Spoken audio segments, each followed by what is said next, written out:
Hello बच्चों, कैसे हो सब? क्या हाल चाल है? स्वागत है आपका आज के शो में। आज हम करने जा रहे हैं, we are going to do calorimetry. But first, myself smell Singh, I welcome you all to let's crack JEE with India's largest learning platform Unacademy, जहां पर आपको मिलेगा टॉप एजुकेटर के साथ quality content 24/7। So today we are going to do calorimetry. पर उससे पहले मैं आपको अपने बारे में बता देता हूँ। ठीक है, कैलोरीमेट्री हम करने जा रहे हैं, बट उससे पहले मैं आपको अपने बारे में बता दूं। So my name is Sumel Singh. I have done BTech from NIT Jalandhar in computer science. 2015 pass out हूँ। I worked as a software engineer for 1 year, but I personally did not like that job, so मैं teaching में आ गया। जब से teaching में आया हूँ मुझे बहुत मजा आ रहा है, बहुत बढ़िया लग रहा है। तो टोटल जो मेरा एक्सपीरियंस है दैट इज ऑफ 4.5 years, उससे ज़्यादा ही है। I have taught with Akash institute also, यहाँ पर भी मैंने पढ़ाया है। और ये कुछ अलग इंस्टीट्यूट है जहाँ पर मैंने पढ़ाया है। I have mentored more than 1000 students offline lectures में।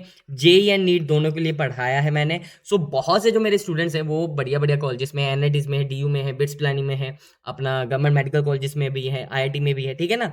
तो बहुत बढ़िया बढ़िया जगह पर बच्चे पहुंचे हुए हैं अपनी मेहनत से और मेरी थोड़ी सी डेडिकेशन से, मतलब थोड़ी सी मेरी जो ज्ञान है ना, उसके चलते। ठीक है ना? तो ज्यादा मेहनत बच्चे आप ही की है, हमारा बस थोड़ा सा ज्ञान है। हम आपको थोड़ा सा रास्ता दिखाएंगे, ऐसे ऐसे चलिए, ऐसे चलिए। ठीक है ना? उस हिसाब से आपको करना है। चेहरा मेरा देख लीजिए, वीडियो में भी नजर आ रहा है, यहाँ पर भी नजर आ रहा है। दोनों में कोई खास अंतर नहीं है, वो जैसा है वो वैसा ही है। ठीक है, हम चलते हैं आगे। अब बताना चाहता हूँ कि if you are planning on to take subscription of Unacademy, which you should definitely take, पहले ये जान लो कि आपके जो प्लस के प्राइसेस हैं अभी के लिए, वो है 12 मंथ्स के लिए 34,650, 18 मंथ्स के लिए 42,525 एंड 24 मंथ्स के लिए 50,400। ये आपको मिलेंगे इतने का। If you use this course mail Y you will get 10% discount and you will get it for this much. ठीक है? पर अगर आप 28 फेब के बाद लेते हैं, 1 मार्च को लेते हैं, तो तब क्या होगा? आपका जो ये कोर्स है, ये जो आपके सब्सक्रिप्शन है, ये आपको 10% डिस्काउंट ना मिलकर यूजिंग दिस कोड, ये 10% ना होकर 5% डिस्काउंट मिलेगा और इतने का पड़ेगा। ठीक है? For iconic these are the prices 12, 20, 18 and 24 months. Using smell Y T you will get 10% discount before 28 February, and after that you will get only 5% discount. After that you will get only 5% discount. तो ये आपको पड़ेगा 95,000। ठीक है? सो हरी आप, buckle आप, जल्दी जल्दी आप सब्सक्रिप्शन ले लीजिए। और दूसरा बेनिफिट्स क्या है कि बहुत सारे बैचेस भी हैं, तो वो भी स्टार्ट हो रहे हैं, तो उनमें भी आप जल्दी जल्दी पढ़ना स्टार्ट कर दो। ठीक है ना? अदर देन दैट, बेसिकली फायदे क्या है? आपको सब्सक्रिप्शन लेनी क्यों चाहिए? जो तो स्टूडेंट्स ऑलरेडी जुड़े हुए हैं अनअकैडमी के साथ, they know the real thing, उनको वैल्यू पता है। एक तो लाइव क्लासेस होंगी, आपकी डेली लाइव क्लासेस होंगी, कोई रिकॉर्डेड लेक्चर देखने की आपकी जरूरत नहीं है। आपको कहीं पर भी डाउट है, आप तुरंत वहीं पर पूछ सकते हैं, डिस्कशन कर सकते हैं, टीचर के साथ इंटरेक्ट कर सकते हैं। वीकली टेस्ट होंगे आपके ताकि आपको पता चले कहाँ पर आपकी प्रॉब्लम आ रही है और क्या टॉपिक, आप कितने लेवल पे, मतलब आप कहाँ स्टैंड कर रहे हैं ना, समझ रहे हो ना बात को? टेस्ट देने जरूरी होते हैं।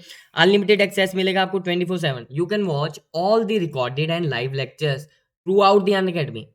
जितने भी टीचर्स वहां पर पढ़ा रहे हैं, आप किसी भी टीचर से पढ़ सकते हैं, अपनी मर्जी से किसी भी एजुकेटर से पढ़ सकते हैं। आपको वहां पर कोई ऑब्लिगेशन नहीं रहेगी। ठीक है ना? तो अपने पसंदीदा एजुकेटर को चुन लीजिए और उससे पढ़ना शुरू कर दीजिए। स्ट्रक्चर कोर्सेज मिलेंगे। ठीक है? आइकॉनिक की बात हो रही है, ये पर्सनल गाइडेंस मिलेगी, स्टडी प्लानर मिलेगा, बाई वीकली रिव्यूज होंगे साथ में, स्टडी मटेरियल मिलेगा। इधर उधर भटकने की जरूरत नहीं है कि क्या करना है क्या नहीं करना है। सर बता दो ना सर, क्या करते हो सर, मैं बताओ मैं क्या पढ़ूं? हम बताएंगे। आप आइए तो सही, सब्सक्रिप्शन लीजिए तो सही। एक्सपर्ट्स गाइडलाइंस होंगी एंड टेस्ट एनालिसिस भी होगा। क्लियर है? ये कुछ करंट बैचेस हैं चल रहे हैं, जो इनमें आप पढ़ सकते हैं। आप इनके सारे कोर्सेज देख सकते हैं, सारी वीडियोस देख सकते हैं, लाइव एंड रिकॉर्डेड। एंड कुछ ऑन गोइंग टेस्ट है, ये जो फ्री टेस्ट है, आप इनमें पार्टिसिपेट कर सकते हैं। You should definitely participate. आपको करना क्या, बस ये कोड को यूज करना है, smell Y T. Smell Y T code use करेंगे, जितने भी ये फ्री फीचर्स हैं, आपके फ्री प्रोग्राम्स है, आप उसको अनलॉक कर सकते हैं। ठीक है ना? एंड डाउट पूछने के लिए बच्चे, अब आपको गूगल में जाकर बड़ा बड़ा टाइप करके, इतना लंबा लंबा क्वेश्चन टाइप करके आंसर निकालने की जरूरत नहीं है। क्या करो, अनअकैडमी ऐप इंस्टॉल कीजिए, वहां पर आस्क डाउट पर जाएं, वहां पर पिक्चर लीजिए, अपलोड कीजिए, क्रॉप कीजिए, जितना क्वेश्चन है उसको क्रॉप कीजिए, सब्जेक्ट सिलेक्ट कीजिए, और आपका आंसर आपके सामने, आपकी स्क्रीन पर है। ठीक है? इस चीज का आप ध्यान रखना। पता नहीं क्यों मेरा ये अमिताभ बच्चन वाला जो डायलॉग है बीच बीच में लीक हो जाता है, मतलब अपने आप भी बाहर आ जाता है मुंह से। क्या है? कुछ नहीं है, चलो कोई बात नहीं। कुछ चीजों का आपने ध्यान रखना है, डूज एंड डोंट्स। एक बार में एक ही डाउट पूछेंगे, एक से ज़्यादा क्वेश्चन एक पिक्चर में नहीं डालेंगे। इमेजेस क्लियर होनी चाहिए, सारी की सारी ऑप्शंस नज़र आनी चाहिए। अगर सब पार्ट्स हैं किसी क्वेश्चन के, तो हर एक क्वेश्चन के पार्ट को अलग अलग डालिए। बुक से या सॉफ्ट कॉपी ही होना चाहिए, हैंड रिटन क्वेश्चंस नहीं होने चाहिए, ब्लड इमेजेस नहीं होनी चाहिए, इनकम्प्लीट क्वेश्चंस नहीं होनी चाहिए, and do not post multiple doubts in single image. ऐसा ना हो कि आपने एक किताब खोली, किताब में एक पन्ने पे आपने देखा 10 क्वेश्चन है और आपने बोला अरे भाई साहब मेरे से पहला भी नहीं हुआ, दूसरा भी नहीं हुआ, 10वां भी नहीं हुआ, कोई क्वेश्चन नहीं हुआ, तो आपने बोला सोचा कि चलो सारा का सारा चिपका कर अनअकैडमी ऐप पर डाल देते हैं, सोल्यूशन मिल जाएगा। नहीं मिलेगा, ऐसे नहीं मिलेगा। हर एक क्वेश्चन को अलग अलग डालना पड़ेगा, ठीक है? क्योंकि 10 क्वेश्चन एक साथ डाल दोगे तो कैसे पता चलेगा भाई किसका आंसर देना है? कैसे पता चलेगा? पॉइंट तो करना पड़ेगा ना। इसलिए आप अकेले अकेले क्वेश्चन को कर देना, ये मत कर देना कि चलो सर वहां पर टिक करके फोटो अपलोड कर दे तो हो जाएगा क्या। इतना दिमाग नहीं लगाना, अलग अलग क्वेश्चन डालना है जो जिसका आपको डाउट है। क्लियर है? ये कुछ बैचेज हैं जो अपकमिंग बैचेज इन फेब्रवरी, क्लास 12th के लिए एक 10th फेब से स्टार्ट हो रहा है बैच, ये 2022 को टारगेट कर रहे हैं। जो क्लास 11th के लिए आपका एक बैच स्टार्ट हो रहा है 12 फेब को, और क्लास 12th के लिए अर्ली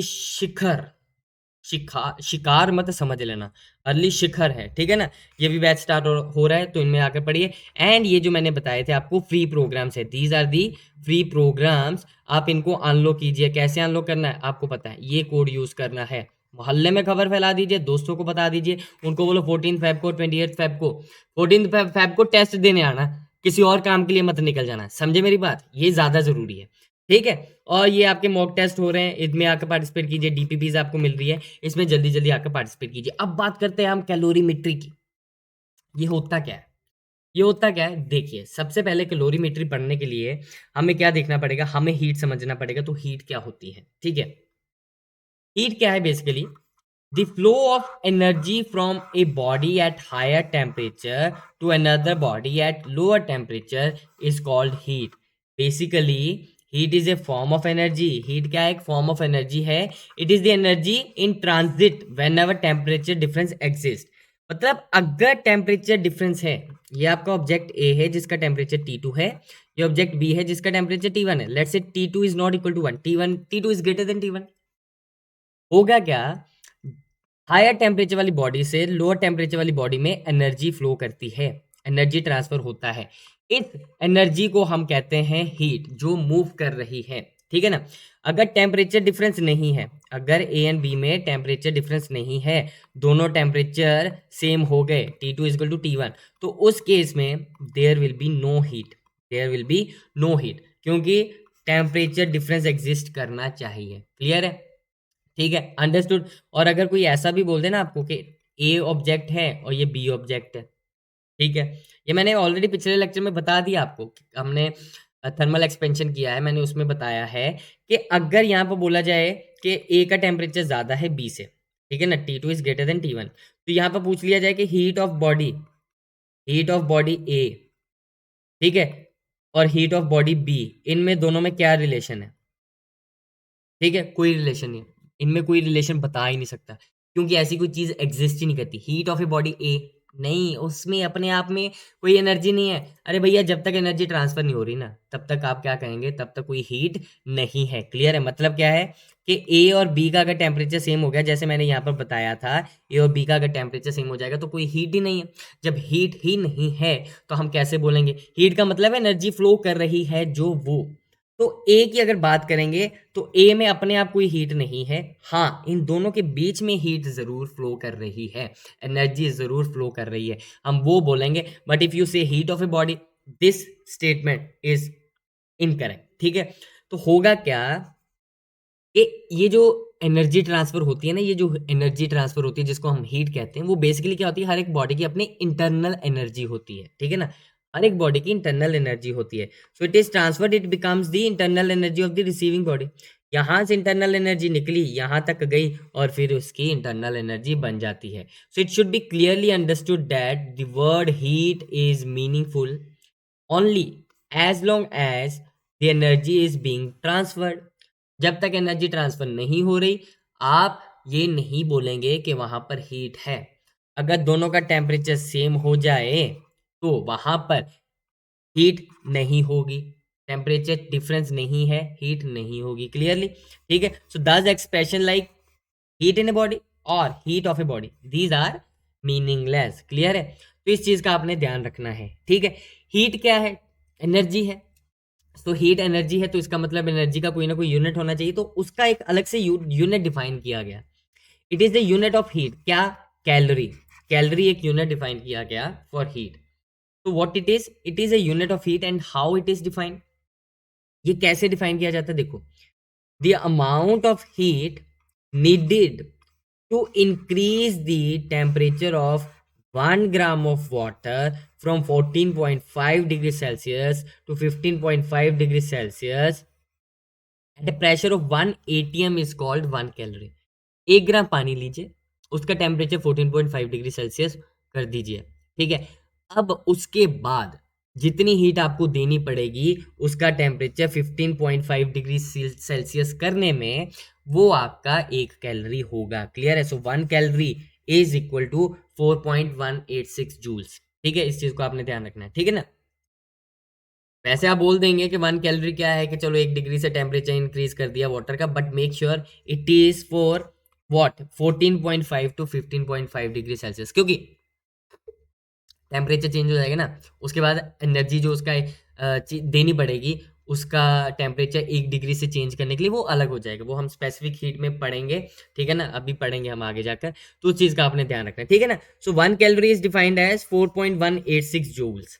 अब हमने जो पढ़ना है कैलोरीमेट्री, उसका प्रिंसिपल क्या है? देखिए, हमने बात करी हीट कि एक ऑब्जेक्ट से दूसरे ऑब्जेक्ट में हीट जाएगी, ठीक है ना। यहां से हीट गई ए से बी, ए से बी में कुछ गई हीट, ठीक है।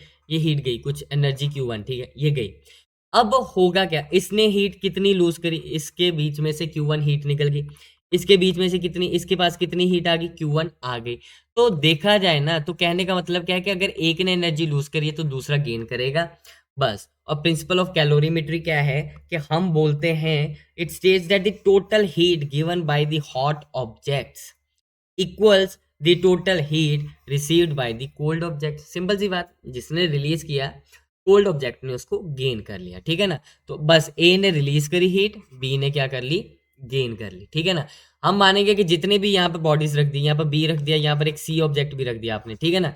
ये कितनी हीट दोनों लेंगे, ए कितनी हीट ले पाएंगे, ये जितनी ए ने हीट रिलीज करी, ठीक है ना। तो बस इतना सा फंडा है कैलोरीमेट्री का कि the heat lost by hot objects is equal to heat gained by cold objects। अब इसमें कुछ चीजें टर्म्स हैं जो हमने पढ़नी है, वो क्या है? सबसे पहले आ जाता है स्पेसिफिक हीट। स्पेसिफिक हीट ये कैसे डिफाइन की जाती है? It is defined as the amount of heat required to raise the temperature of unit mass of a substance by 1 degree Celsius और 1 kelvin, then it is called specific heat. मतलब क्या है? मतलब यह है कि आपके पास एक ऑब्जेक्ट है जिसका मास m है, ठीक है, सब्सटेंस है जिसका मास m है। आपने उसका टेम्परेचर डेल्टा टी से इंक्रीज किया, और आपको हीट कितनी देनी पड़ी, क्यू हीट देनी पड़ी। तो स्पेसिफिक हीट क्या डिफाइन की जाती है? It is defined as the heat given, energy given per unit mass. मतलब पर यूनिट मास बोल दिया ना, यूनिट मास को कितनी देनी पड़ेगी, तो इसका मतलब मास से डिवाइड कर दिया, एंड बाय पर डिग्री सेल्सियस, तो इसका मतलब डेल्टा टी से डिवाइड कर देंगे। तो ये हमारे पास क्या आ जाएगा, heat given per unit mass per unit change in temperature. So this is how you define C. तो सी क्या है हमारा? Specific heat capacity. क्या है ये? स्पेसिफिक हीट या स्पेसिफिक हीट कैपेसिटी। तो यहां से अगर मैं बात करूं, तो यहां से अगर मैं Q की बात करूं तो वो क्या बन जाएगा, एम सी डेल्टा टी, ठीक है। यहाँ आपको एम सी डेल्टा थीटा दिया जाता है, ये दोनों क्या है, ये आपका टेम्परेचर चेंज है, क्लियर है। इसका मतलब क्या है, कि अगर सब्सटेंस का मास m है, सब्सटेंस हैज मास m, ठीक है, और उसका टेम्परेचर डेल्टा टी से इंक्रीज करना है और उसकी स्पेसिफिक हीट सी दे रखी है, तो उसको कितनी हीट देनी पड़ेगी, mass into specific heat into change in temperature, clear है। So this is how you define specific heat and this is how you say कि कितनी हीट चाहिए उस बॉडी को, एम मास के सब्सटेंस को, उसका टेम्परेचर डेल्टा टी से इंक्रीज करने के लिए, ठीक है। अगर इसके एसआई यूनिट की बात की जाए, so SI unit of specific heat is joule per kg kelvin. सीधा सीधा है ना, यहाँ पर सी क्या लिखा है, Q upon M delta T.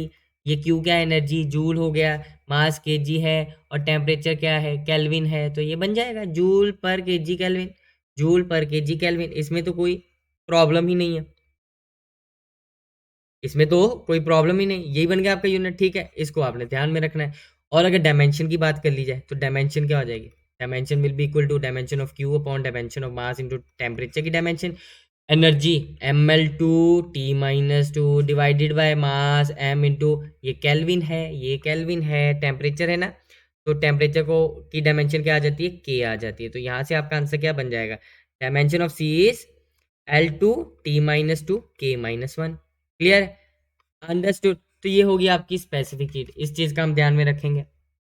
आगे चलते हैं। अब सी की जो बात है ना, बेसिकली ये सी के बारे में कुछ जान लीजिए, that in general C is a function of temperature.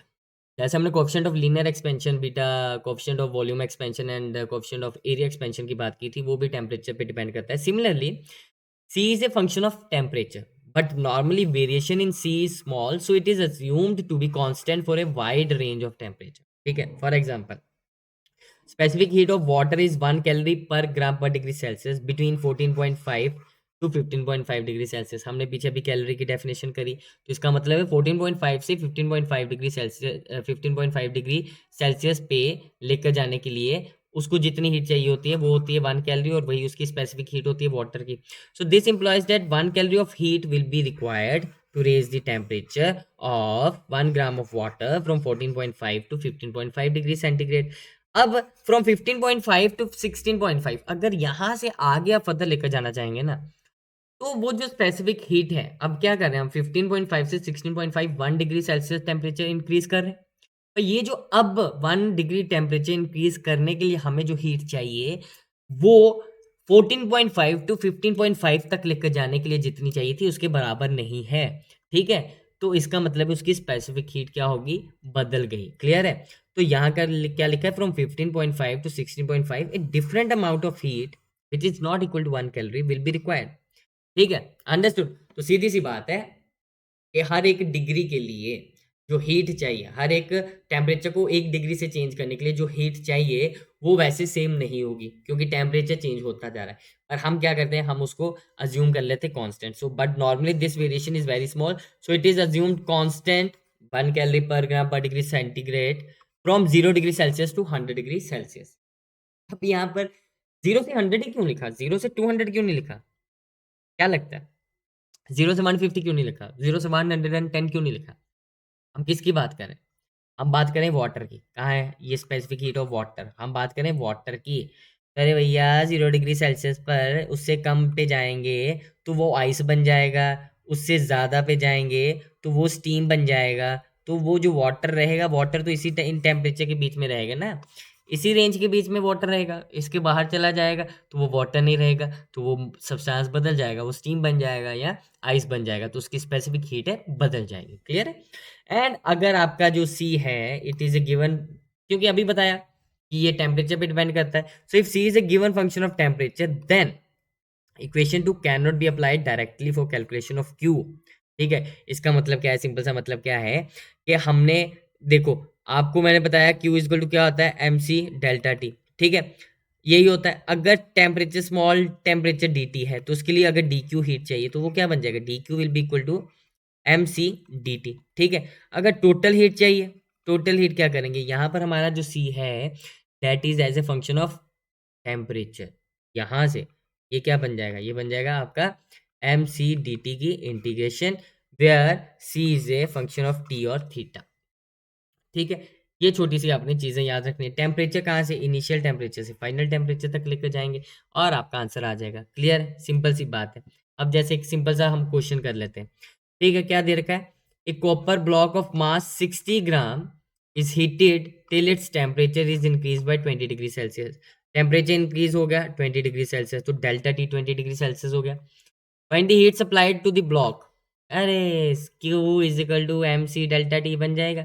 मास कितना दे रखा है, 60 ग्राम। अब यहाँ पे यूनिट जरूर चेक कर लेना, यहाँ पर क्या दे रखा है, 0.09 calorie per gram per degree Celsius. तो यहाँ पर हम इसको क्या लिखेंगे, 60 ग्राम्स है तो इसको 0.09 से ही मल्टीप्लाई कर दिया और कितना टेम्परेचर 20 से इंक्रीज कर दिया, तो ये क्या बन जाएगा आपका 1200 इंटू 0.09, तो answer will be your 108 calories. ठीक है, आंसर विल बी 108 कैलोरीज। तो इतनी हीट उसको देनी पड़ेगी। Simple question, simple question. आगे चलते हैं। अब यहाँ पर बात आ जाती है molar heat capacity. Molar heat capacity क्या होता है? When the amount of a substance is expressed in terms of moles, we use molar heat capacity। ठीक है, ये होता क्या है? It is defined as the amount of heat required to raise the temperature of 1 mole of a substance by 1 degree Celsius और 1 Kelvin। तो मान लीजिए आपने n मोल्स के सब्सटेंस को क्यों हीट दी, ताकि उसका टेम्परेचर डेल्टा टी से इंक्रीज हो जाए। तो यहाँ पर अगर मैं मोलर हीट कैपेसिटी, ये कैपिटल सी से लिखा जाता है, स्पेसिफिक हीट आपकी स्मॉल सी से या एस से भी लिखा जाता है। तो ये मोलर हीट कैपेसिटी क्या हो जाएगी? ये बोल रहा है कि कितनी हीट दी आपने 1 मोल को, तो मतलब डिवाइडेड बाय एन कर दिया, नंबर ऑफ मोल्स से डिवाइड कर दिया, पर डिग्री सेल्सियस तो मतलब चेंज इन टेम्परेचर से डिवाइड कर दिया। तो ये आपका क्या बन जाएगा? Molar heat capacity. ठीक है, और you can write Q is equal to N C delta theta और N capital C delta T, where n is the number of moles in the sample and the constant c is called molar heat capacity। Clear है? बस मास की जगह आपका क्या आ जाएगा? मास की जगह आ जाएगा नंबर ऑफ मोल्स। दूसरे केस में होता था मास into specific heat into change in temperature. ठीक है, यहाँ पर क्या हो जाएगा? इफ मोल्स आर कंसिडर्ड, तो वो क्या बन जाएगा? बन जाएगा Q is equal to number of moles into specific heat into delta T. Clear है? ये बन जाएगा। यहाँ पर एक रिलेशन और आ सकता है। अगर मैं मास की बात करूँ, ये जो मास m है ये क्या हो जाना चाहिए? ये number of moles into molecular mass, molar mass, ये बन जाएगा। तो इसका मतलब है यहाँ पर मैं क्या लिख सकता हूँ? मैं लिख सकता हूँ Q is equal to N into capital M into specific heat into delta T. Equation number 1 को मैं ये लिख सकता हूँ। ठीक है, और Q क्या बन जाएगा हमारा? सेकंड इक्वेशन नंबर 2 को मैं क्या लिखूंगा? अगर यहाँ पर लिख दूं तो ये क्या बन जाएगा? N capital C delta T. तो यहाँ से अगर कंपेयर करें तो हमारे पास क्या आ जाएगा? हमारे पास आ जाएगा capital C is equal to molar mass into specific heat. ठीक है ना? तो क्या बन जाएगा? Molar heat capacity is equal to number of moles, sorry, is equal to molar mass into specific heat. ठीक है, तो ये आप याद रखना। इसका क्वेश्चन आपको मिल जाएगा कहीं ना कहीं पर, आपको इसका क्वेश्चन डायरेक्ट मिल जाएगा। ठीक है ना? ऑब्जेक्टिव में आ जाता है कि इनके बीच का रिलेशन क्या है। तो ये किस पे डिपेंड कर रहे हैं? इनके बीच का रिलेशन क्या है? ये मोलर मास पे डिपेंड करेगा। क्लियर है? अंडरस्टूड? आगे चलते हैं। अब आ जाती है बात, हमने बात करी कि हमने ऑब्जेक्ट को हीट दी, ऑब्जेक्ट का टेम्परेचर चेंज हुआ। तो अगर हम बहुत ज़्यादा हीट देते जाएंगे, ऑब्जेक्ट का टेम्परेचर बढ़ता जाएगा। अगर मैं वाटर की बात करूं, आप वाटर को हीट देते जाएंगे, उसका टेम्परेचर 10 डिग्री था, टेम्परेचर इंक्रीज करता जाएगा। पर अगर आप बहुत ज़्यादा हीट दे देंगे तो वो कहीं कभी तो 100 डिग्री सेल्सियस पर पहुंचेगा। अब बहुत ज़्यादा हीट दी तो क्या हो जाएगा? क्या वो वाटर बचेगा? आप हीट देते जा रहे हो, देते जा रहे हो, वो क्या हो जाएगा? वो वेपर में कन्वर्ट हो जाएगा, वो स्टीम में कन्वर्ट हो जाएगा। ठीक है, क्लियर है? ये बात आपको क्लियर हो गई। इसका मतलब क्या है कि यहाँ पर स्टेट चेंज हो गई, स्टेट चेंज होगी, वो लिक्विड से स्टीम में चला गया। ऐसे ही आइस है, तो आइस को अगर हीट देंगे तो वो क्या हो जाएगा? वाटर में भी कन्वर्ट हो जाएगा। तो ये जो फेज चेंज होता है ना, सॉलिड टू लिक्विड और लिक्विड टू वेपर, ये जो फेज चेंज होता है ना, वो फेज चेंज के लिए जितनी हीट आपको चाहिए होती है उसको हम कहते हैं लेटेंट हीट। उसको हम क्या कहते हैं? Latent heat. सो देखिए यहाँ पर लेटेंट हीट क्या है? The amount of heat required to change the state of unit mass of a substance at constant temperature is called latent heat L। जब भी स्टेट चेंज होती है, जब भी स्टेट चेंज होती है, टेम्परेचर चेंज नहीं होता। इस चीज को ध्यान में रख लो। क्या कहते हैं इसको? दिमाग में रख कर ताला लगा लो। ठीक है ना? ये जरूरी है, टेम्परेचर चेंज नहीं होगा। तो होगा क्या? लेटेंट हीट क्या है? वो बोल रहा है कि अगर मास m को मैंने q हीट दी और वो सारा का सारा उसकी स्टेट चेंज हो गई, ठीक है, स्टेट चेंज हो गई, सॉलिड से लिक्विड हो गया या लिक्विड से वेपर हो गया, तो उस केस में लेटेंट हीट क्या है? Energy given per unit mass. बस यही आपका दे रखा है, latent heat is equal to energy per unit mass. कि एम मास को आपने क्यू हीट दी, 1 kg को कितना हीट देना पड़ेगा? Q by M. कर दिया आंसर आपके पास। ये क्या आ गया? Latent heat.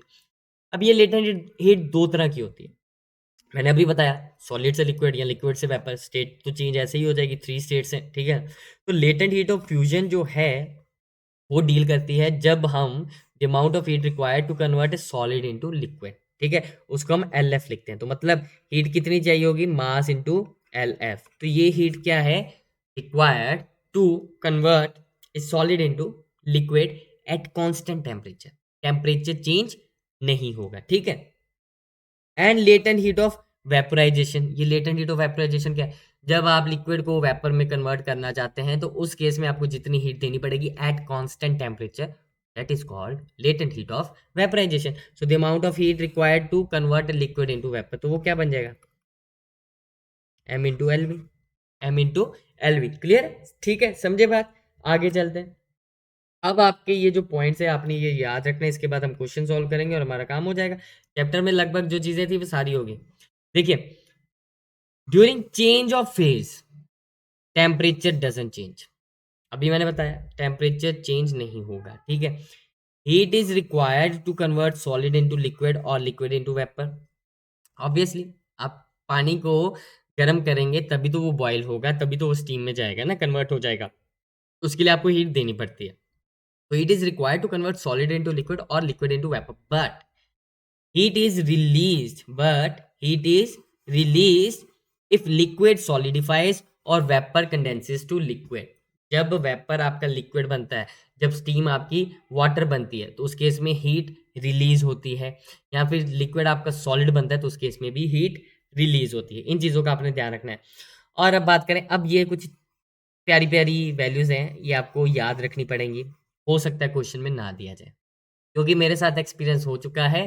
मेरा तो चलो एज अ स्टूडेंट तो एक्सपीरियंस होता ही, आपको हर चीज़ कई बार याद नहीं रहती, मेरे तो एज अ टीचर मेरे साथ एक्सपीरियंस हो चुका है। हमारे भी टेस्ट होते थे, जब मैंने पहले साल पढ़ाना शुरू किया ना, तब मेरा भी एंट्रेंस टेस्ट हुआ था एक इंस्टीट्यूट में। वहां पर मुझसे वैल्यू पूछी गई, मतलब क्वेश्चन आया, वैल्यू पूछी गई, अब मैं वैल्यू भूल गया, लॉजिक मुझे सारा पता है, मैं वैल्यू भूल गया, अब मैं कैसे सॉल्व करूँ, मार्क्स गए, दिक्कत हो गई। चलो मैं हो गया प्लीज, कोई बात नहीं, पर ये चीज़ें इंपॉर्टेंट हैं, तो आपको इन सारी वैल्यूज़ को याद रखना है। These might not be given, I am repeating, these might not be given, I am repeating again, these might not be given. आपको क्या करना है बच्चे, इनको याद रखना है। Specific heat capacity of water क्या है, 1 calorie per gram per degree Celsius और 4186 जूल्स पर केजी पर केल्विन, यूनिट में ध्यान रखना, ठीक है ना। Specific heat capacity of ice क्या है, 0.53 calorie per gram per degree Celsius. Ice का याद रखें ना रखें, वाटर का तामझाम आपको याद रखना पड़ेगा, वाटर का तामझाम आपको याद रखना पड़ेगा। So latent heat of fusion of ice, ये एक ही बात है, ये वाटर की बात कर ले चाहे आइस की बात कर लें, latent heat of fusion of ice, क्योंकि आइस सॉलिड से लिक्विड में कन्वर्ट होगी, तो कितना हो जाएगा, ये 80 कैलोरी पर ग्राम है, यहाँ 3.34 into 10⁵ joules per kg. Latent heat of vaporisation of water 539 calories per gram और 2.25 इंटू 10⁶ जूल्स पर केजी। ये वैल्यूज आपने याद रखनी है। अभी के लिए जितने भी क्वेश्चंस करवाऊंगा साथ में मैं वैल्यू आपको दे दूंगा, ठीक है, पर ध्यान में रखना, अगर याद हो जाए तो बहुत बढ़िया, कि जो एक छोटा सा भी रिस्क है वो एलिमिनेट हो जाता है, ठीक है। जैसे ये क्वेश्चन करते हैं, piece of ice of mass 100 gram and at temperature 0 degree Celsius is put in 200 gram of water at 25 degree Celsius, how much ice will melt as the temperature of the water reaches 0 degree Celsius. तो यहाँ पर सबका जो उन्होंने temperature है वो बोल दिया कितना है, 0 डिग्री सेल्सियस। अब यहाँ पर होगा क्या, आइस है, आइस कितने पर है, ice is at 0 degree Celsius, ठीक है। तो आइस ऑलरेडी 0 डिग्री सेल्सियस पर है, तो इसका मतलब इसको जितनी भी हीट देंगे हम, वो क्या करेगी, इसको मेल्ट कर देगी, वो इसको मेल्ट कर देगी, वाटर में कन्वर्ट कर देगी। और क्योंकि मेल्ट होगी तो स्टेट चेंज हो रही है, लेटेंट हीट ऑफ फ्यूजन हो रहा है, तो ये क्या करेगा, इसका टेम्परेचर चेंज नहीं होगा, तो वाटर एट 0 डिग्री सेल्सियस पर आएगा। क्लियर है। और ये जो हीट आई है ये कहाँ से आई है, ये हीट आ रही है, ये जो वाटर था आपका ऑलरेडी, ये जो वाटर था ऑलरेडी 25 डिग्री सेल्सियस पर, ठीक है ना, इसने हीट रिलीज करी, ये हीट रिलीज करता जाएगा, तो उन्होंने क्या बोला, फाइनली टेम्परेचर क्या हो जाएगा, फाइनली टेम्परेचर 0 डिग्री सेल्सियस हो जाएगा। क्लियर है। तो इसका मतलब क्या है कि वाटर ने जितनी भी हीट लूज करी, कितनी हीट लूज करी, वाटर 25 से 0 डिग्री सेल्सियस पर चला गया, तो उसने इतनी हीट लूज करी, कितनी हीट लूज करी, एम इंटू उसकी स्पेसिफिक हीट इनटू उसका चेंज इन टेम्परेचर, इतनी हीट लूज करी, तो इतनी हीट सारी की सारी कौन गेन कर लेगा? आइस गेन कर लेगी, आइस गेन कर लेगी। तो इसका मतलब क्या है? हीट लॉस्ट बाय वाटर, हम हीट लॉस्ट बाय वाटर कर रहे हैं, इसलिए हम सीधा ही mc डेल्टा टी कर देंगे। मास इसका कितना दे रखा है? 200 ग्राम। यहाँ पर यूनिट क्या दे रखा है? 4200 जूल्स पर केजी, तो इसको केजी में कन्वर्ट करना पड़ेगा। इंटू 4200 इंटू टेम्परेचर चेंज कितना हुआ? 25 डिग्री सेल्सियस। ठीक है, इतनी हीट उसने लॉस करी। क्लियर है? अब हीट गेन्ड कितना हो जाएगा? हीट गेन्ड बाय आइस, वो कितना आ जाएगा? इसी के बराबर हो जाएगा। Heat gained by ice is equal to heat lost by water, तो ये इसी के बराबर हो जाएगा। अब इतनी हीट आइस ने एब्जॉर्ब कर ली, तो आइस तो पहले ही 0 डिग्री सेल्सियस पर थी, तो मतलब ये सारी की सारी हीट एब्जॉर्ब करके आइस क्या करेगी? मेल्ट हो जाएगी, वो पिघल जाएगी। उसने देखा, अरे भाई साहब, मेरे लिए ये जो वाटर इतना कुछ कर रहा है, मेरे लिए वो अपनी हीट रिलीज कर रहा है, मैं तो पिघल गया। ओ माय गॉड, वो पिघल गया। तो कैसे, कितना पिघलेगा? अब लिमिट होती है ना पिघलने की, भी एक लिमिट होती है। आपके लिए कोई कुछ कर रहा है, कितना कर रहा है, उसकी भी एक लिमिट होती है पिघलने की। तो कितना पिघलेगा? जितनी हीट उसको चाहिए, Q into L, M into L. तो उसने मान लो क्यू हीट एब्जॉर्ब करी, क्यू हीट एब्जॉर्ब करी, तो कितना मेल्ट कर जाएगा? M into L F. तो यहाँ से मास ऑफ आइस मेल्टेड कितना आ जाएगा? Q by L F. तो ये क्या बन जाएगा? क्यू आपको कितना दे रखा है? ये जीरो से जीरो गए, इधर गया, ये कितना बन गया?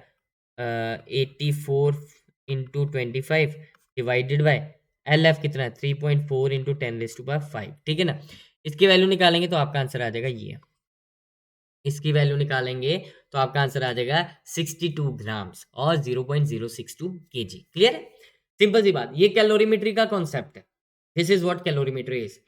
Heat lost by an object will be equal to heat gained by another object which is at lower temperature। तो आइस आपकी 0 डिग्री सेल्सियस पर थी, वाटर आपका 25 डिग्री सेल्सियस पर था, उसने हीट लॉस करी, इसने गेन कर ली। क्लियर?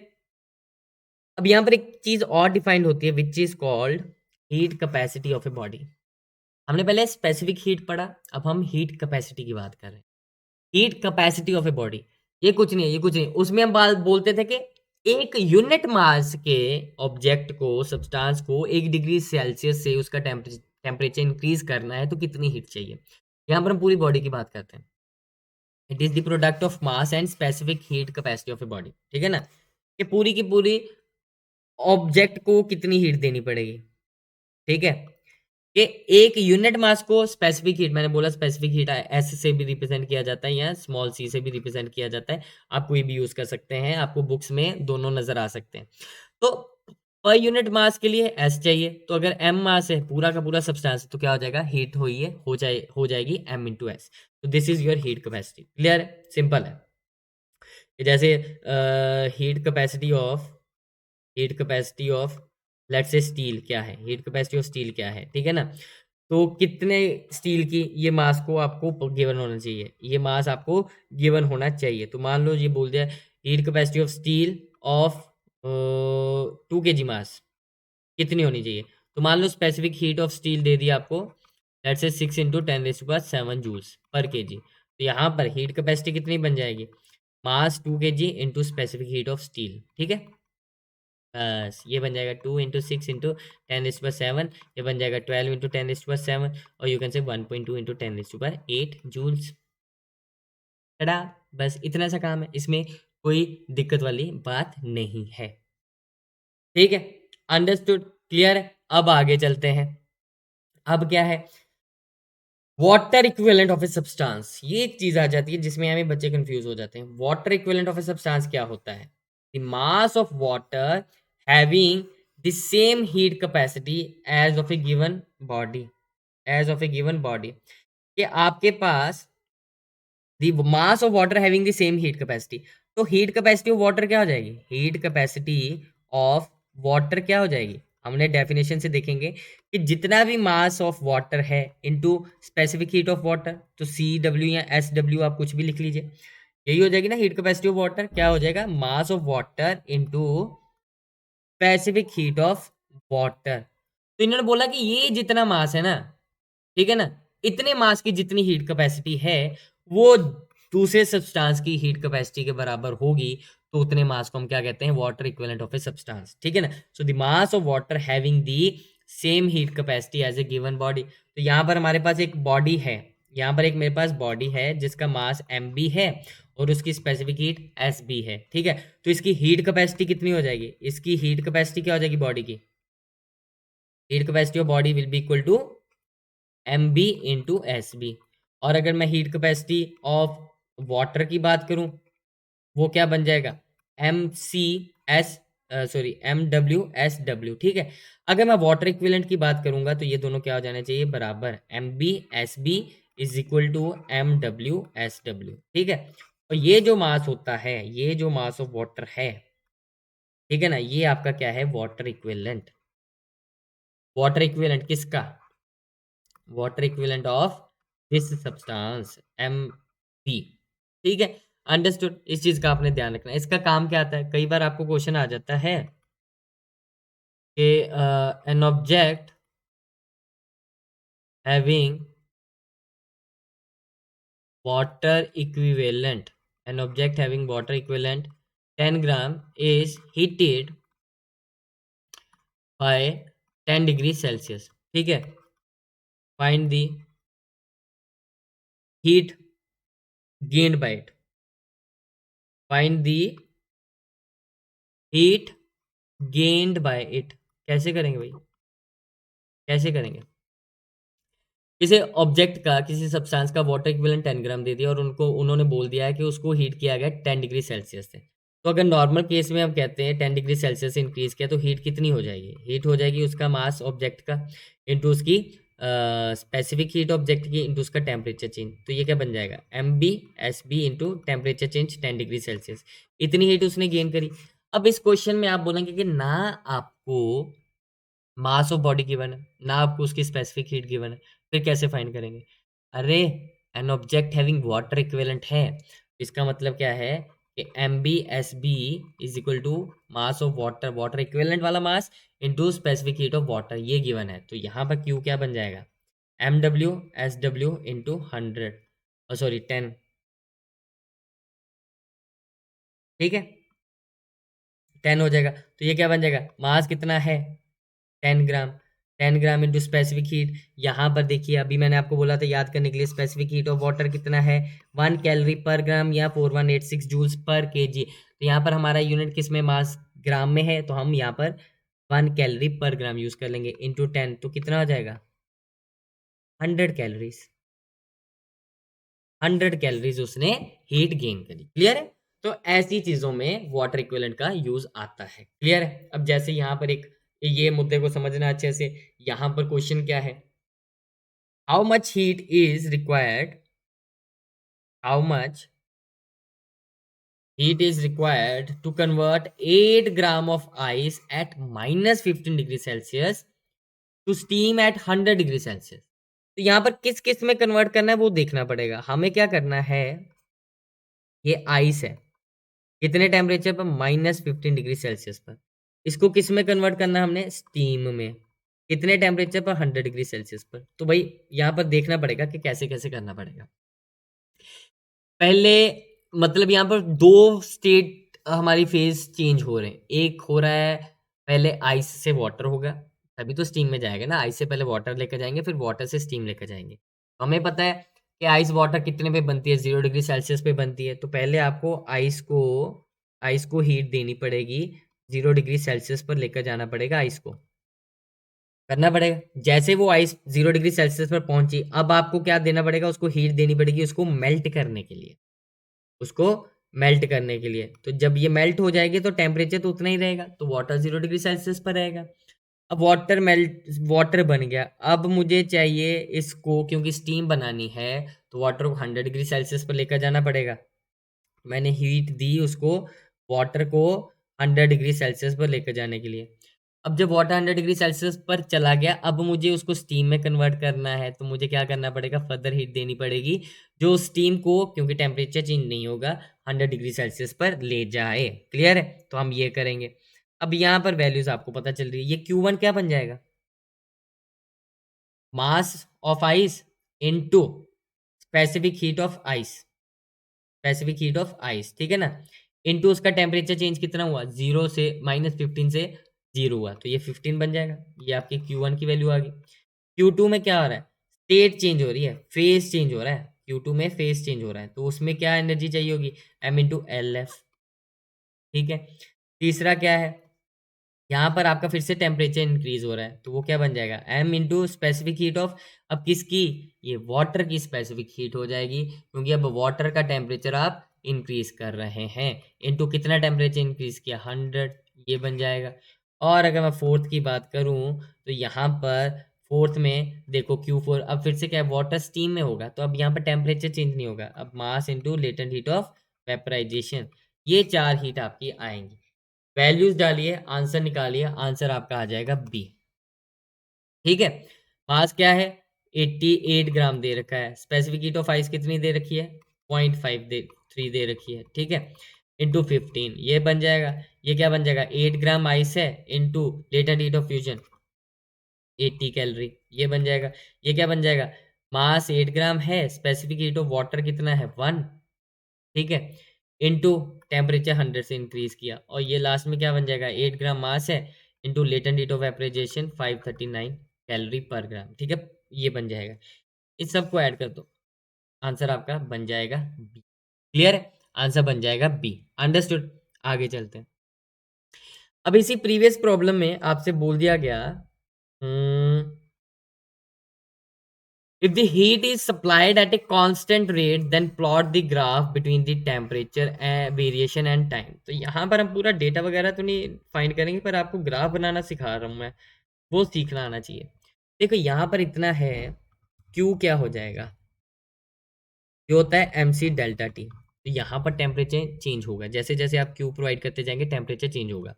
अब इन्होंने बोला कि Q आपको कांस्टेंट रेट पर सप्लाई की जा रही है, तो अगर मैं बोलूँ कि constant rate let's say alpha है, तो टी टाइम में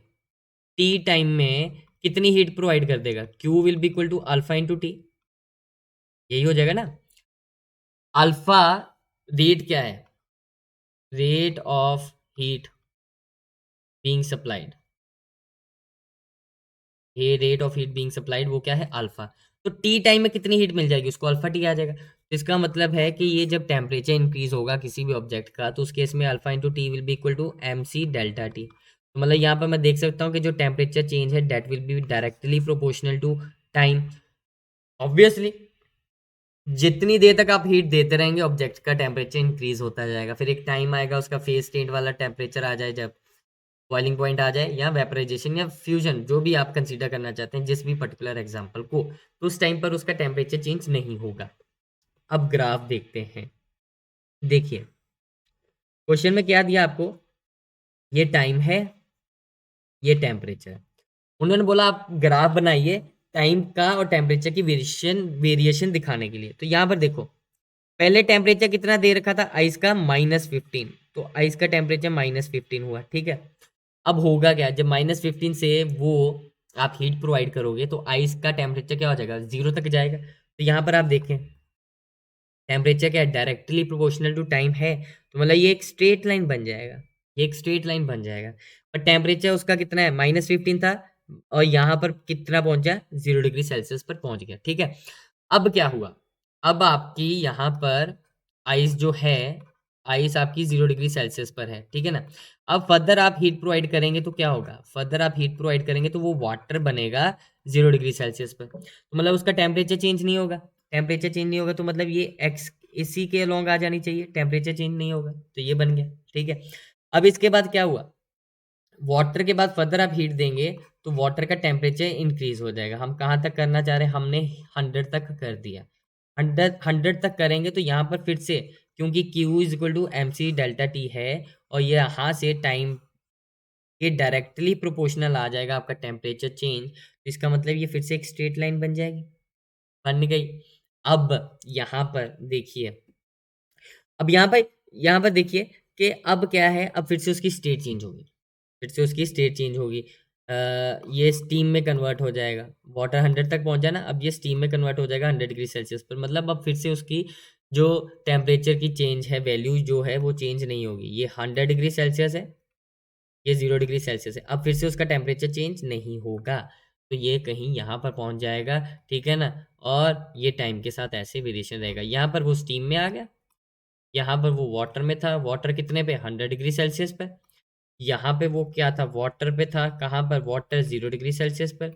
यहाँ पर वो क्या था, यहाँ पर वाटर था, सॉरी आइस थी 0 डिग्री सेल्सियस पर। Clear, ice 0 degree Celsius. और यहाँ पर भी क्या था, आइस कितने पे, -15 डिग्री सेल्सियस पे। क्लियर। तो ऐसा ग्राफ आपका बनेगा, हमेशा याद रखना। जब भी स्टेट चेंज होगी तो वो ऐसे पैरेलल लाइन बन जाएगी, टेम्परेचर चेंज नहीं होगा, टेम्परेचर चेंज नहीं होगा।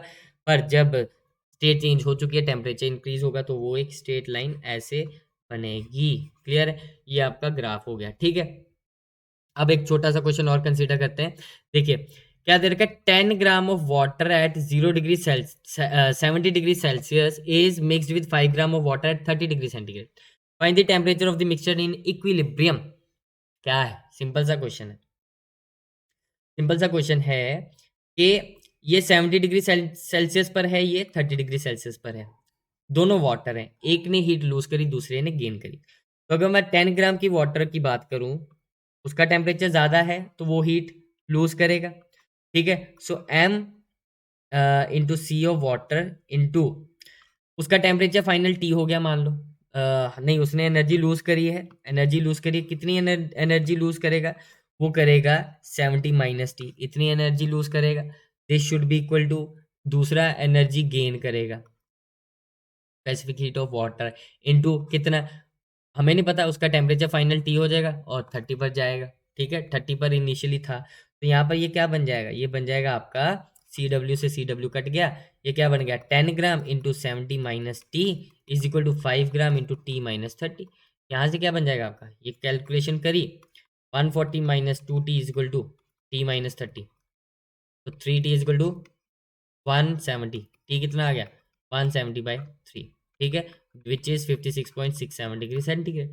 क्लियर है ना, अंडरस्टूड है। भाई देखो हीट लॉस्ट है ना, अगर आपको यहाँ पर दिक्कत हो रही है ना, ही Q is equal to M C delta T होता है, और इसको आप लिखेंगे M C into T final minus T initial. देखो अगर आप, हमें पता है कि 70 डिग्री सेल्सियस का टेम्परेचर कम होगा, कम होगा तो मतलब यहाँ पर एम सी, ये फाइनल टेम्परेचर -70 अगर आप लिखेंगे तो ये वैल्यू आएगी आपकी नेगेटिव आनी चाहिए, ये वैल्यू आनी चाहिए नेगेटिव। पर हमें पता है ये हीट लॉस कर रहा है, नेगेटिव का मतलब क्या है, हीट लॉस कर रहा है, तो इसलिए हम क्या करेंगे, इतनी हीट इसने लॉस करी, इतने इसने गेन कर ली, तो इसलिए हम पॉजिटिव साइन ले लेते हैं। जब भी लॉस करना होता है, लॉस के केस में आप क्या करें, फाइनल इन ज्यादा वाला टेम्परेचर माइनस छोटे वाला टेम्परेचर कर दें, आपका आंसर आ जाएगा, ठीक है। तो ये इसका आंसर आ गया, सिंपल क्वेश्चन। अब एक और क्वेश्चन की बात कर लेते हैं। यहाँ पर क्या दे रखा है, the temperature of equal masses of 3 different liquids A B and C are 12, 19 and 28 respectively. The temperature when A and B are mixed is 16 degrees centigrade, and when B and C are mixed is 23. What should be the temperature when A and C are mixed? Clear है, देखो कुछ नहीं है question में, क्या दे रखा है, आपको दे रखा है A B C, ठीक है। उन्होंने बोला ए एंड, ये कितने पे, 12 डिग्री सेंटीग्रेड पे, ये 19 पे, 28 पे, ठीक है। When A and B are mixed, इन दोनों को मिक्स किया तो फाइनल टेम्परेचर क्या हुआ आपका, 16 डिग्री, ठीक है। ये फाइनल टेम्परेचर हो गया। इसका मतलब क्या है, ज़्यादा टेम्परेचर बी का था, तो मतलब बी ने एनर्जी लूज करी, कितनी लूज करी, mass of B into S of B into temperature उसने कितना चेंज हुआ, 19 फाइनल है, इनिशियल 16 था, ये हो जाएगा। This should be equal to mass of A, क्योंकि उसने हीट गेन करी ना, Q B is equal to Q A, ठीक है ना। ये गेन्ड है और ये, सॉरी ये लॉस्ट है और ये गेन्ड है, लॉस्ट और ये गेन्ड, ठीक है, ये हो जाएगा। तो यहाँ पर एम में एस बी इंटू कितना टेम्परेचर उसका हुआ फाइनल, 16 हो गया, इनिशियली कितना 12 था, तो यहाँ से मास तो सबके सेम दे रखे हैं, तो यहाँ से क्या बन जाएगा, S B by S A is equal to 4/3, ये आपका एक रिलेशन आ जाएगा। सिमिलरली अगर बी एंड सी को मिक्स करेंगे तो आपके पास एक रिलेशन आ जाएगा, कैसे, हम बी एंड सी को मिक्स कर रहे हैं, ठीक है। बी का टेम्परेचर 28 डिग्री सेल्सियस दे रखा है, और ए सी का और बी का दे रखा था आपका 19। जब इन दोनों को मिक्सचर किया तो वहां पर 23 आ गया, ठीक है ना। तो इसका मतलब क्या है, हीट अब लॉस कौन करेगा, ये रंग बदल दिया इसने। मेरे हाइलाइटर का रंग कैसे बदला, कैसे बदला गया मुझे नहीं पता, मुझसे ही बदला गया और कैसे बदला गया। तो देखिए यहाँ पर क्या हो जाएगा, अरे फिर से वही बात, बदतमीज। देखिए अब क्या होगा यहाँ पर, ये जो है ये ज्यादा टेम्परेचर पे तो ये हीट लॉस करेगा, ये गेन करेगा। तो यहाँ पर heat gained by B equal to heat lost by C. तो यहाँ से आपका रिलेशन आ जाएगा, mass into specific heat of B into उसका टेम्परेचर चेंज। 23 फाइनल हुआ है, so 23 minus 19 is equal to M into S C into 28 minus 23। ये उसने हीट लॉस करी, तो यहाँ से आपके पास एक और रिलेशन आ जाएगा। क्लियर है। अब आपको चाहिए क्या, जब ए और सी को मिक्स करेंगे तो उस केस में फाइनल टेम्परेचर दोनों का मान लीजिए कितना है, थीटा हो जाएगा। तो ए का टेम्परेचर पहले 12 था, तो उसने हीट कितनी गेन करी, M S A into theta minus 12। C का टेम्परेचर 28 था, उसने हीट कितनी लॉस करी, 28 minus theta into M into S C. यहाँ से आपका एक रिलेशन आ जाएगा, यहाँ से आपका आंसर आ जाएगा। हमने क्या किया, हमने S B is equal to 4/3 S A और S C is equal to 4/5 S B, इन दोनों का यूज किया। यहाँ से हमने S C and S A का रिलेशन निकाल लिया, उसको यहाँ पर यूज कर लिया, आंसर आ गया। क्लियर है। तो ऐसे ही बहुत सारे जो क्वेश्चंस है आपके, वो आपने करने हैं, ध्यान रखना है, ठीक है ना। ध्यान रखना है, बस आपने क्या करना है, क्वेश्चन सॉल्व करने हैं, ठीक है। तो ऐसे बहुत सारे क्वेश्चन सॉल्व करने के लिए आएंगे हम क्वेश्चन। मैं एक काम करूंगा, एक नया सेशन एक और रखूंगा जिसमें हम इसके सिर्फ एंटायरली क्वेश्चन सॉल्व करेंगे, ठीक है। तो और क्या करें, आप ऑप्टिक्स का मैराथन लेकर आ रहा हूं मैं, वन शॉट लेकर आ रहा हूं ऑप्टिक्स का, one shot optics ray optics, one shot ray optics, ठीक है। On Unacademy app, on Unacademy app, ठीक है। फ्राइडे को सुबह 10 बजे से दोपहर के 1 बजे तक, और सैटरडे को सुबह 10 बजे से दोपहर 1 बजे तक। ये आपका रहेगा one shot optics ray optics on Unacademy app, ठीक है ना। प्रोबेबली संडे को भी मैं शायद रखूं, ठीक है। क्लियर है, ये बन जाएगा। और उसके अलावा on YouTube also, on YouTube also one shot ray optics Friday, मैं डाल दूंगा टाइम, फ्राइडे अराउंड 8 और 9 PM रहेगा। ये आपका चलेगा 9 से 12 बजे तक रात के। हम अगले दिन का स्वागत करके सोएंगे, ठीक है ना। तो यहाँ पर क्या है डिफरेंस, क्या है दोनों में डिफरेंस, ये है कि यूट्यूब पे 9 से 12 हो सकता है, 9 से 1 भी हो जाए, 12:30 भी हो जाए, या 8 से 12 हो जाए। ये जो भी टाइम होगा वो टाइम आपको डाल दिया जाएगा। आप इस चैनल को सब्सक्राइब कर लें, आपको पता चल जाएगा, ठीक है। डिफरेंस क्या है कि यहाँ पर अनअकैडमी ऐप पर मैं जो 3 दिन में करवाऊंगा, वो यूट्यूब पर मैं 1 दिन में करवाऊंगा, लगभग 1 दिन में करवाऊंगा। तो इसका मतलब है यूट्यूब पे थोड़ा सा पेस फास्ट रहेगा, ठीक है ना। ये किसके लिए, ये फाइनल रिवीजन है फॉर जेई, फाइनल रिवीजन है बिफोर जेई मेंस, ठीक है ना। इसलिए ये यूट्यूब पे मैं जल्दी जल्दी करवाऊंगा ताकि आपको हर एक कॉन्सेप्ट आपका क्लियर हो जाए, ठीक है ना। तो इसलिए अगर आप थोड़ा सा आराम से करना चाहते हैं तो आप अनअकैडमी ऐप पर आए, इन 3 दिन अटेंड करें, बढ़िया रहेगा, ठीक है। आपको करना क्या है, आपको ये कोड यूज करना है, सुमेल वाईटी, और ये फ्री रहेंगे, these are free, free lecture से बच्चे, फ्री लेक्चर्स हैं, बेझिझक आइए यहाँ पर, ठीक है ना। और स्मेल वाईटी कोड यूज करेंगे तो ये अनलॉक हो जाएंगे फ्री प्रोग्राम्स। क्लियर है, इस चीज का आपने ध्यान रखना है। तो आप डिसाइड कर लीजिए आपने किस दिन पढ़ना है, जिस दिन भी पढ़ना है, जो भी पढ़ना है, हल्ला कर दीजिए, शोर मचा दीजिए। होगा क्या, एक तो लाइव क्लासेस को अगर आप सब्सक्रिप्शन भी लेते हैं बच्चे, सब्सक्रिप्शन भी अगर लेते हैं तो आपको बेनिफिट्स क्या है वो भी देख लीजिए। एक तो लाइव क्लासेस होंगी, वीकली टेस्ट होंगे आपके, अनलिमिटेड एक्सेस मिलेगा, स्ट्रक्चर्ड कोर्सेज होंगे, study plan, study material, experts guidelines, test analysis and personal guidance, ये सारे आपको मिलेंगे अगर आप प्लस आइकॉनिक अगर लेते हैं, प्लस या आइकॉनिक, ठीक है ना। ये सब्सक्रिप्शन लेते हैं तो इसके फायदे बहुत रहेंगे, ठीक है ना। और आप क्या करें, अनअकैडमी पर सर्च करें सुमेल सिंह, अनअकैडमी पर सर्च करें सुमेल सिंह, और मुझे फॉलो कर लीजिए ताकि जितने भी मैं वहां पर अपडेट डालता हूँ आपको सारे के सारे मिल जाएं, ठीक है ना। तो एक काम जरूर कर लें, अभी के अभी इस वीडियो को लाइक करें, अभी के अभी इस वीडियो पे कमेंट करें, इसको शेयर करें, ठीक है। और चैनल को सब्सक्राइब कर लो। कौन सा चैनल है भाई, कौन सा चैनल है, ये आपके सामने है, let's crack JEE, let's crack JEE, इसको सब्सक्राइब कर लीजिए और बेल आइकन बटन को दबा दीजिए। ये ऊपर नहीं, घंटी अंदर, हाँ, बेल आइकन बटन को दबा दीजिए, ताकि जब भी मैं लाइव आऊँ या बाकी टीचर्स लाइव आए आपको पता चल जाए और आपका कोई भी लेक्चर मिस ना हो, ठीक है ना। क्लियर है, और क्या बचा, बस सब्सक्राइब कर लीजिए, शेयर कर दीजिए, लाइक कर दीजिए, कमेंट कर दीजिए, और क्या करना है, अपने सभी दोस्तों को बता दीजिए, ठीक है ना। तो यहाँ पर मुझे फॉलो कर लें और ऑप्टिक्स की फाइनल रिवीजन करने के लिए अन अकेडमी पर आ जाइए, ठीक है। सो विद दिस बच्चा लोग, bye bye, thank you so much, study safe, नहीं, stay safe, study well, take care, ठीक है, बाय बच्चों।